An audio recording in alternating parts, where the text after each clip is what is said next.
Cheers, Virgo. It's another month, another episode of Your Karma, brought to you by yours truly, Dadici, from astrology.com.au. Let me fill myself with the waters of life so I can reveal those beautiful components of your life shown in the wheel of time here, the horoscope wheel as we call it in the vernacular, with an important transit taking place right in the first week of the month, and that is that disruptive Mars, that mischief maker, making its way into your ninth house here, causing havoc, causing disputes, and that's in the area of your education. They can be legal disputes. If you're in a legal battle, you might decide to kick your lawyer in the pants and get a new one, especially if they've been overcharging you. Those rates are exorbitant, I've got to tell you. But anyhow, that happens on the 5th of July. There it is. You can see it at the last degree there. It's been in the 8th house. Shared resources, and we're going to come back to that in the very last couple of days of the month. But I think it's important that you note 3 disruptive planets in your 9th house. You've had Mercury and Venus in your 10th house. That's nice for your work. Mercury decides to exit that area and to join the Sun, which is in the sign of Cancer, this 11th house. Mercury does that on the 19th of July. Mercury does that earlier on. The 19th of July is the transit of Mercury to Leo. My apologies. I'm jumping the gun here.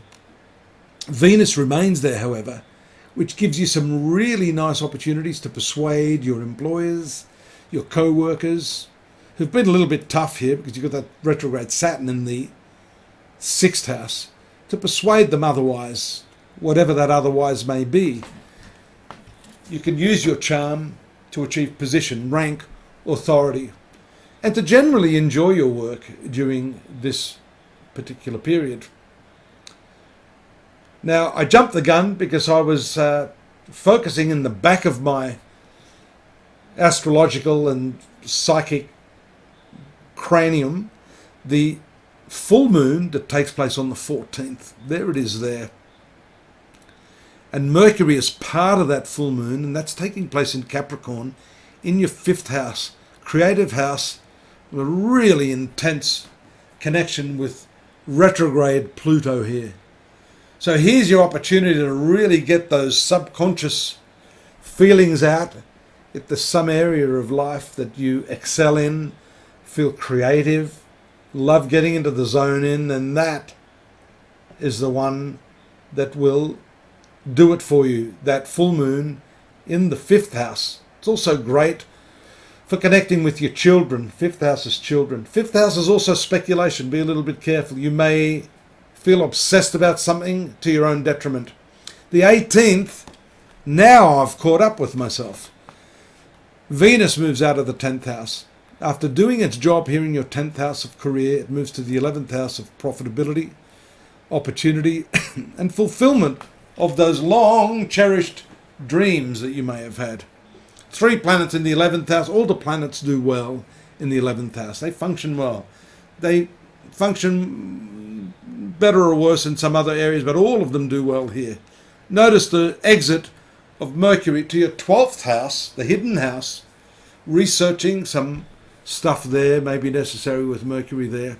Connecting with people in a foreign place may also be something that you wish to do. Your relationships could be strong, but somewhat clandestine. If you don't know what that word is, look it up. I don't want to embarrass you here right now. Secrets, stuff that you may not want other people to know, stuff that they need not know. Your business is not everyone else's business, Virgo, and you are at times rather reserved in the way you divulge some of that information. The important final 2 transits I want to talk about have to do again with the moon, and it's going to point directly again, we can't escape it. There's the movement of the Sun into Leo around the 22nd of July, giving weight to this research-orientated Mercury in your hidden 12th house, looking at the past, looking at those aspects of life, the people you're with, connecting with people in a hidden way, in a more spiritual way. But the big event is on the 29th. It sort of is the second last transit that I want to talk about, which impacts you, and that's the new moon here. So you've got the mercurial influence, the sun, and then the moon making its way in here.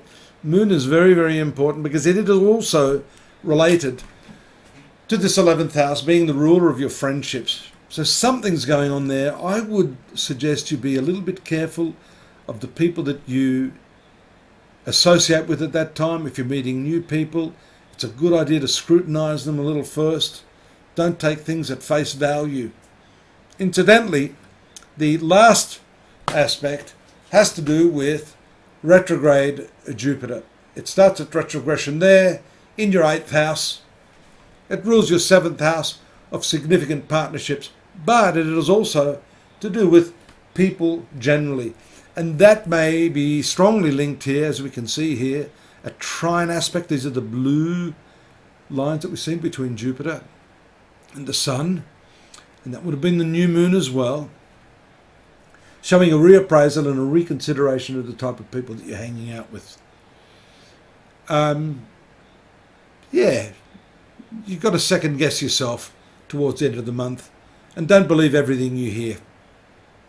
Now, I've got more on the month of July for you, Leo, Virgo, my apologies. Pop on over to astrology.com.au and you will get the more detailed analysis of what's going on this month, transit by transit. If you'd like to subscribe, I'm not going to say no. And drop me a line if you feel the urge. I'm more than happy to respond to your queries. Look forward to seeing you next month. Take care now. Bye-bye.